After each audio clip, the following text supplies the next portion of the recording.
విధం ఏంటయ్యా అంటే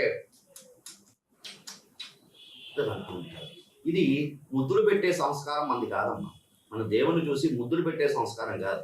ముద్దులు పెట్టే సంస్కారం అది వేరే ఇవ్వాలి. అది మనం చెప్పాల్సిన అవసరం లేదు. అది ఎవరు పాటిస్తారో ఎవరు చేస్తారో విషయం వేరేగా చెప్పాల్సిన అవసరం లేదు. మనదంతా కూడా చేతులతో 2 చేతులతో జోడించి నమస్కారం పెట్టే విధానం మన సంస్కారం. కాబట్టి 2 చేతులు పెట్టి మనం నమస్కారం చేసుకోవాల్సినటువంటి ఇది. కాబట్టి దేవుణ్ణి దేవాలయాలను ప్రవేశించిన వెంటనే 2 చేతులు జోడించి ఆ భగవంతుడిని ప్రప్రథమంగా పాదాలను చూడాలి.